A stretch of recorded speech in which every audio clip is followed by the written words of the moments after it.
I'm Joey Tedesco, and it's time to see what it would be like for General Hux to take down a cartoon rabbit. Yeah, it's just as bad as you expect it would be. Earlier this year, we got to see the big screen treatment of Peter Rabbit, based on the popular stories by Beatrix Potter. The original tale tells the story of a silly rabbit in a blue jacket who messes with the gardener, Mr. McGregor. He messes with his garden, and that's pretty much the story. Granted, the stories have sold very well back in the day, almost to the point that historians have said that Beatrix Potter jumped onto the merchandising bandwagon way before most other studios and storytellers would do it. However, it's not as likely to say that they're in the public eye as, say, Winnie the Pooh or Mickey Mouse. No one's really clamoring to stores to get themselves a Tiggly Wiggly or a Jemima Puddle Duck.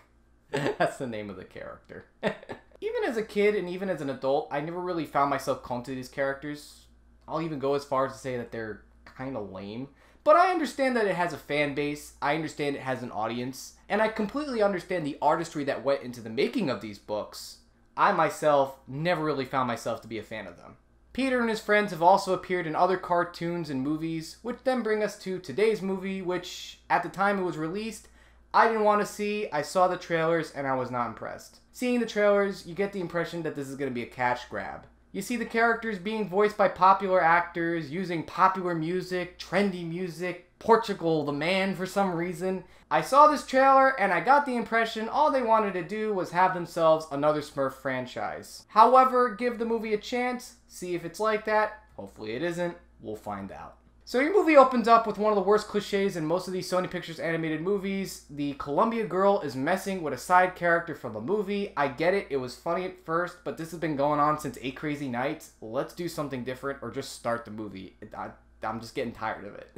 Right off the bat, it feels like this movie's running on speed. Literally, Peter Rabbit is running through the story, the narrator's quickly telling us everything, and it feels like it's going 150 miles per hour. It's almost like they just want to get through it as fast as they can.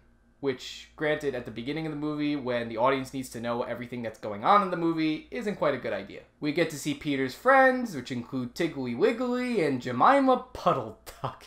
I can't say that with a straight face. Peter goes into the garden of Mr. McGregor, who's played by Sam Neill, who looks like he came straight off the set of Hunt of the Wilderpeople. His neighbor is played by Rose Byrne. She's a modern-day version of Beatrix Potter, where she's a painter, she likes to garden, and she's in touch with the wilderness, and she loves the little farm animals. Now, if you've seen the trailer, everything that happens in the first 15 minutes is exactly what you expect out of this movie. You get the pop songs, the lazy slapstick we've seen out of these types of movies, and we also get the celebrity voices of actors that no one's going to be getting in a few years anyways. James Corden playing Peter Rabbit just seems like every entitled character that appears in movies like these. Pretty much just playing it the same way he played that character in the Emoji Movie. Which for an actor, you know he could do better than this, but I don't know. Maybe with TJ Miller being out of the picture, he figures he could take his throne. Granted that Peter is such a mischievous character, it's no surprise that he gets the main character, Mr. McGregor, killed. I am not even kidding, within the first 20 minutes they kill off one of the main characters to the original story.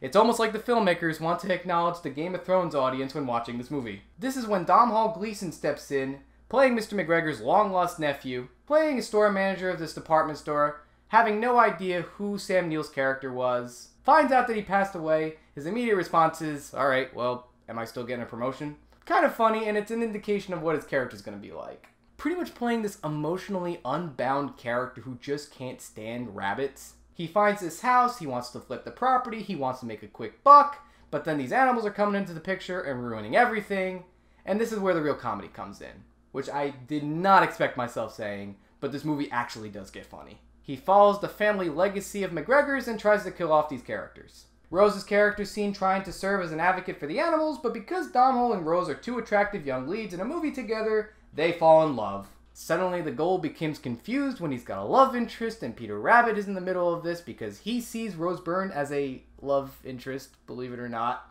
It's actually kind of mentioned in the movie in a very funny way. So believe it or not, Peter Rabbit becomes a movie about a hunter trying to hunt a cartoon talking rabbit with cartoon gags and slapstick. So basically, this is the British version of Bugs Bunny. I know it's kind of odd for a character like Peter Rabbit who has the reputation of Winnie the Pooh, but somehow it works. I would go as far as to say if the filmmakers had the opportunity to direct a Looney Tunes movie, it probably wouldn't turn out that bad. I also think with the reputation that Peter Rabbit lore has, I don't imagine people getting really upset. It's not like you're going to see protests of people over Jemima Puddle Duck. I will say, though, that this movie did have quite some protests when it came to a certain joke about an allergy. At a test screening for the movie, there was a joke about an allergy that had to be changed because people didn't like that they were making fun of a person's allergy. So within the movie, they address this, and in a funny way, look at the audience and say, thankfully, we're not going to be getting angry protests over this. Which, granted, in this day and age of being politically correct, I kind of found to be a little funny. And that's not the only time this movie uses self-aware humor. There are a lot of instances where they know that this genre of family-friendly movies uses a lot of tropes that become abused. For example, one of the worst tropes I cannot stand in most kids' movies is when you have talking animals that are clearly doing things that most people are doing. Humans don't seem to notice and just seem to ignore that these animals are doing these weird things just because they can't talk. They're animals. The movie takes this trope and they go to town with it in so many funny ways. For example, Rose Byrne's character notices that Donald Gleason's character is fighting with Peter Rabbit and she's like, dude, just stop, it's a rabbit, they're not doing anything. He's got a waistcoat, for Christ's sake. I know you're not seeing this, I'm seeing this, it's weird. I don't know, I just found that to be very funny. There's even another joke near the end of the movie where we know that most of these kids' movies are going to have a happy ending. So the narrator of the movie literally tells the audience, so basically, you know what's going to happen in these movies, kids. So we're just going to show you a montage of how they get back home. And it's great to know that the filmmakers know that they're in a genre that has an expectation that most audiences and adults expect. But knowing that you could still do something interesting with those cliches if you do something different, or at least try to do something different. And I was quite surprised when I found out that the writers of this film wrote Alexander and the Terrible, Horrible, No Good, Rotten Day film adaptation, as well as the adaptation to Easy A and the Annie remake a couple years ago. So you have filmmakers that have adapted children's classics before for modern audiences to understand, as well as for adults to understand that they can have some fun watching this too. Granted, what you got the pop songs, you know you're gonna have a problem. I don't think that's their fault, but you know, you gotta do what you can. It's one of the little things that keep it from being a worth it rating to simply a very high okay movie. Something I did not expect for the Peter Rabbit movie. It's funny how in this year we had two live action movies based on popular tales from the early 1900s with Christopher Robin and Peter Rabbit.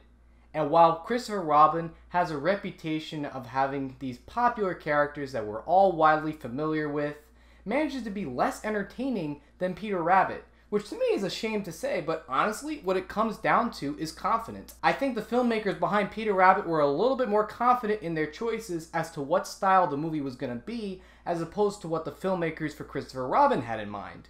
Also on top of the fact that they figured that they could rely on people's nostalgia to sell the movie, whereas with Peter Rabbit, as we've discussed, there really aren't that many protests for Tiggly Wiggly's representation. And while we're on the subject of the Looney Tunes, have you heard that there's going to be an adaptation of Wile E. Coyote? And not in the way you think it's going to be. So it's not going to be a straight adaptation of the Roadrunner and Coyote cartoons. The premise of the movie is Coyote versus Acme. So take that premise, they're going to be making a movie out of it. So imagine Wile E. Coyote, after years of dealing with all this crap from this company, breaks loose and decides to go after the company. To me, it sounds like John Wick as a cartoon. Not to mention that you got the filmmakers behind Always Sunny writing the movie, so it'd be interesting to see where they go with this film. Comment below, let me know what you think. It's always fun making these videos. I'm Joey Tedesco, and thanks for watching this review on the Cartoon Palooza.